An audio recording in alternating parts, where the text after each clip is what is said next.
Mm-hmm. Now, nothing to be afraid of. So when speaking of ass kicking, as I said, when you were kicking WWE's ass for 83 weeks, and then there was that, monumental shift in the ratings. What do you? There's obviously, as I said, it's been back and forth over the years, and as I said, I would rather hear it from the man that I know is going to tell the truth. Many people blame it on the situation of telling Mick Foley winning the world title. Some people say, it was the result of the Finger of Doom storyline. What do you feel that was the moment that you realized, as not only just in a sense as business, but as a company, that, wait a minute, we're in a little bit of trouble here and we may have made some errors here? Probably August of 1998. Okay. When I got called into a meeting with a bunch of executives I've never even heard of before, and they all sat me down and told me how I was going to produce wrestling. And I at that time in 1998, we were still kicking WWE's ass. We were still making record profit, record revenues. Things were going our way. We were dominating the ratings. And now I'm sitting at a table of about 12 or 15 people that knew nothing about my product, that knew nothing about the wrestling audience, that knew nothing about the history of WCW and WWE. Mm-hmm. And they proceeded to tell me how I was going to go about producing my show going forward. And at that point, I went, okay, I didn't realize how big of a challenge it was going to be in August of 98. Mm-hmm. But I remember going home to my wife going, this isn't good. Because prior to that meeting, I had full autonomy. Okay. I had nobody breathing down my back. I had no executives above me telling me how or why to do anything. Mm-hmm. I had to obviously operate within certain corporate parameters and a certain way of doing business. I had to run my business like a business. But when it came to creative and strategy, I had nobody breathing down my back. There was no reason for them to breathe down my back. Mm-hmm. I took WCW from a $24 million a year company losing $10 million a year to a $300 million a year company spinning off about $50 million. Okay. So why would anybody try to tell me to do it differently? And they didn't until August of 98. And that's when I went, this isn't right. And then it got progressively worse throughout the end of 98, and it started getting really bad in 99. So for wrestling fans in the dirt sheet universe and the Dave Meltzers, they're looking for a moment on television that represented a pivot point. Mm-hmm. That wasn't it. It was a much bigger,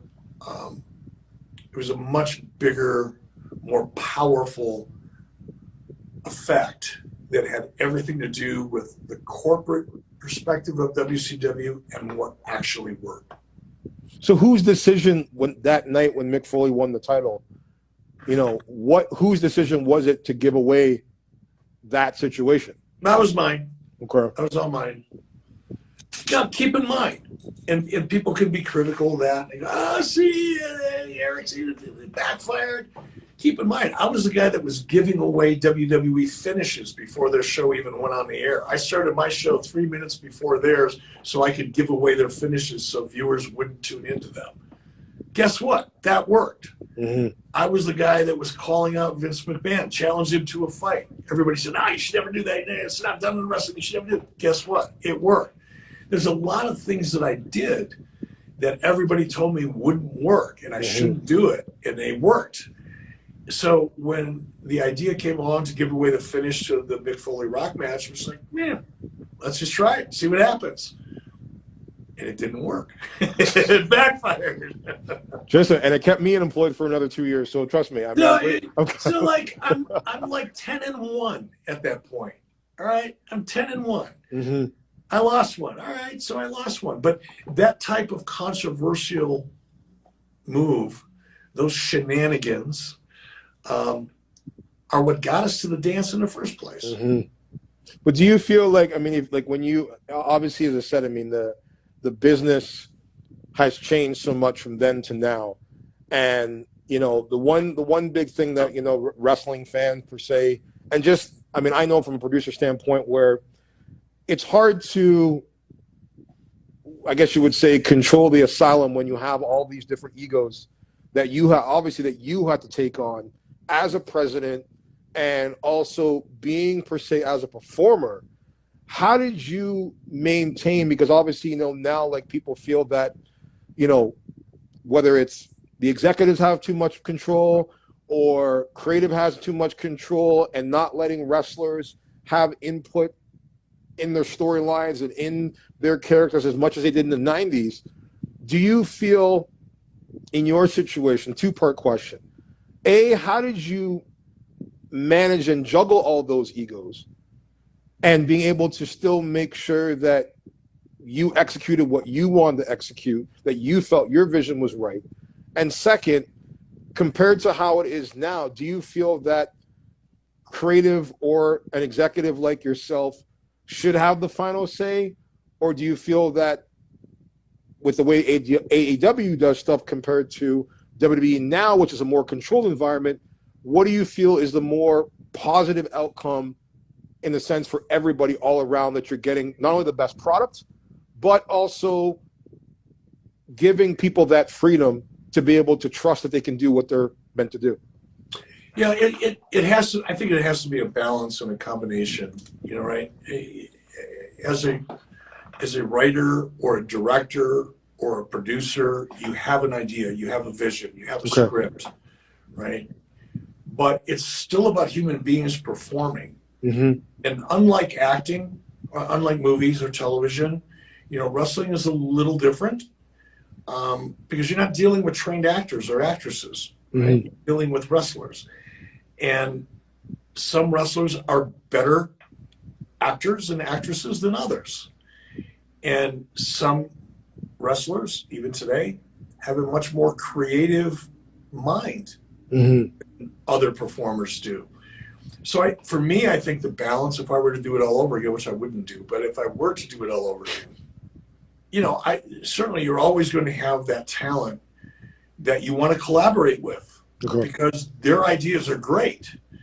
And you want to take those great ideas and weave them into your broader vision to achieve the best possible outcome. You have some talent that really wants to have that input, but just doesn't get it. Mm-hmm. And or just doesn't have enough to make a positive difference. So you just have to balance that and nurture the ones that are really great and give them the latitude to contribute and collaborate. And also nurture those who don't have that skill, because it's a skill. In some cases you're born with it, in some cases you develop it.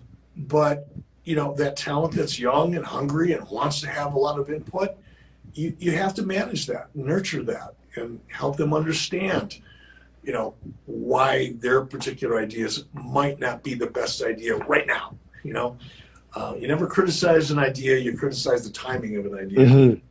So nobody takes it personally, but it's a balance. You know, I think one of the things that's hurting WWE, I think, in terms of its potential to continue to grow the audience, is it's pretty much of a cookie cutter formula. Yeah.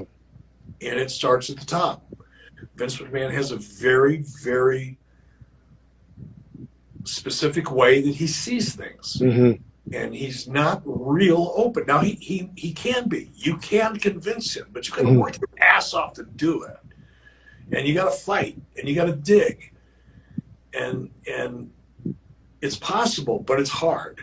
I think in today's environment, I would, if I was back in that spot, I'd be looking for those people who I believed saw the bigger picture and collaborate as much as I can and nurture those who are on their way to getting to that point. Well, when you obviously, I mean, you shocked the world and you shocked the industry when you came back into the fold, you know, as a performer with WWE, you know, where you have a situation I think the world never saw coming, of two rival, you know, people that legitimately probably hated each other at a certain degree in those times, to be eventually end up working for the company. I mean, was that something that you ever saw ever happening? No. Happening? No, I remember when Kevin Nash called me in 2002. He called me. He said, "Hey, I'm not supposed to know this, and I'm certainly not supposed to tell you this, but don't be surprised if you get a call from Vince McMahon." that's not going to happen. But cool, thanks, Kevin. And sure enough, 2 days later, Vince called me. And it took me about a minute and a half or 2 minutes in my mind to go, this will be cool.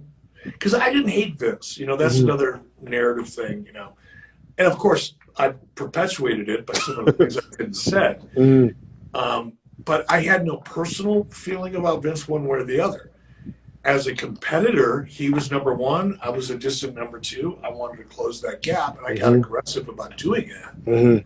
And wrestling, just the industry being what the industry is, I had to do it in kind of an over-the-top fashion. I was loud and aggressive about it. But it wasn't because I disliked Vince. I didn't know Vince. I didn't have any idea what he was like, whether I'd like him or dislike him. So once that was all over and WCW was now a part of WWE, there was no animosity. And when Vince called me, it was like, damn, this will be fun. Do this. So like when you, I mean, obviously as I said, bouncing from, WCW as the guy, and then working for TNA, and then working for Impact, and then slowly, in a sense, number one, obviously now, the emergence of AEW, and you've been over there per se, number one, to do some guest spots. What do you feel between all the companies and all your years of experience just in wrestling and just in the business? What do you feel the takeaway, the differences between all the companies that you've been a part of? Vision.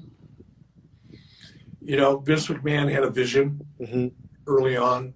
When Vince McMahon decided to take wrestling out of the smoke-filled arenas and the little studios and, increase the production values and bring in the celebrities and WrestleMania and being more of a mainstream entertainment property, that was vision that nobody else had at that point.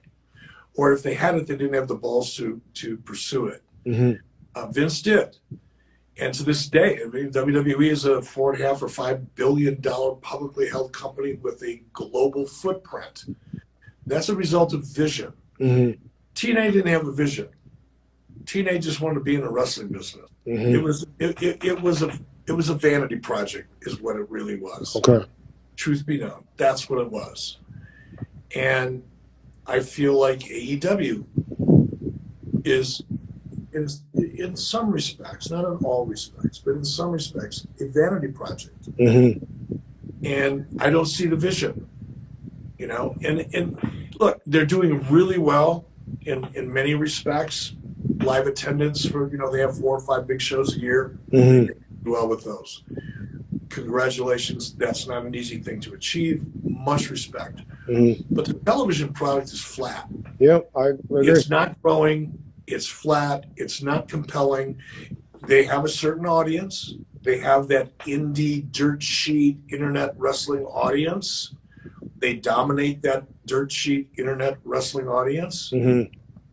But I'm not seeing anything to suggest to me that they have a vision or plan to expand beyond that. And it's reflective in the ratings. See, this is the thing. Like when people, I mean, many people have tried to criticize you and say, and not just you, but other people who have been in the game for a long time, and you'll get the dirt sheets, or you get the marks that will say that you're out of touch, or this is not the way things are done, or you don't know what thing you're talking about because you're responsible for bombing a company and making it go under. But what I believe in the sense, number one, is that when I listen to you and I listen to the feedback that you give, I truly believe that it is in a way where it's not coming from a place of hate. It's coming from a place of experience, because you've had the highs and you've had the lows, and exactly per se the mistakes, because obviously we, as you say, we can't go back. We can't go back and change the past, but you can limit the mistakes. And as I said, when people really have to take a look of what you have done, not only, as I said, for the business, but just for entertainment as a whole, because in reality, I mean, people can say what they want. This is my opinion, and I believe it. It's a lot of people's opinion too, as well, that when you used to pitch those promos of, like, if there wasn't there wouldn't be a Mr. McMahon if there wasn't, you know, an Eric Bischoff, because you were the first real heel in the sense of a boss figure on television. When you look at in the sense of the people that you, to me, like when they were in WWF before it became WWE, you really only had one guy. You had Hulk Hogan. He was the guy that was carrying the flagship. And then you maybe had, of course, you know, Randy Savage and Steamboat, but they were always sort of considered in a mid-level level where you had Hogan as just being the one guy. And then you bring, I guess, the guys, as I said, who were not mid-level, but as I said, in that, you know, number 2 or 3 spot, brought them and gave them opportunities in WCW to not just be, you know, the guy, but it was a thing what I loved about your vision. And this is why I always say, I'm like, when people actually really look at what you did, not about the faults, not about, because I think people spend more time focusing on that last year where it's Eric's fault and it's this and that. But if you really look at what you did in the industry, in the business of giving people opportunities to either sink or swim, because you said when you got dropped this bomb of Monday night going head to head, it was sink or swim. And you had to make executive decisions on the fly that was not only best for the product, best for Ted Turner, but best for the business and moving forward. So when I look at, you know, the criticism sometimes that, whether it be that you get, I don't feel that it's warranted in the way that it's malicious. And I know, obviously, you know, when there was a lot of heat that you took with the whole, you know, saying of CM Punk's situation was a complete bomb, you know. It is a bomb. It's a fact. Look at the numbers. Mm-hmm. I'm not making this shit up. I got nothing against CM Punk. I don't know CM Punk. I've never spoken a word. We've never shaken hands. I have zero personal feelings about CM Punk. Mm-hmm. Now, the reason I jumped on him is because he got mouthy. He came out and said, you know, put himself over and saying that he and a couple of the other guys coming to AEW was a bigger deal than Scott Hall and Kevin Nash. Sure. Well, that's some stupid shit. Mm-hmm. Don't say that. You know, unless you're absolutely sure you're going to back it up, and he didn't back it up. Look, CM Punk came out. He'd been off for 7 years. Sure, there was a lot of built-up enthusiasm, excitement, because he was over, you know, in WWE. So of course people are going to, you know, pick up where they left off, right? Oh man, this is going to be great. It's going to be great. He came out. You know, I think he showed up on Rampage. It did a little over 1 million viewers. The next week they were back down to 400. Well, what happened to those 600,000 people that showed up? They went, okay, cool, and they didn't come back. Mm-hmm. You know, you look at, you know, Dynamite's ratings, all of the big surprises and bringing in all these WWE guys. The funny thing about Tony Khan is he, you know, it's the other thing that got me a little bit irritated with Tony is he came out and said, well, you know, we're just not going to make the same mistakes WCW made. Are you kidding me? Mm-hmm. You know, I've made some mistakes in WCW, and he's making those mistakes and multiplying them by 4. You know, dumping all that, bringing in all that WWE talent, making a big deal out of them, paying all the money that he's paying them. Mm-hmm. Then they show up, they make their surprise appearance. It's not really a surprise. I was going to say that point. And then they go away, and you don't hear from them again. Mm-hmm. But this is the thing. A lot of that young talent, a lot of that talent that they started with, they're getting pushed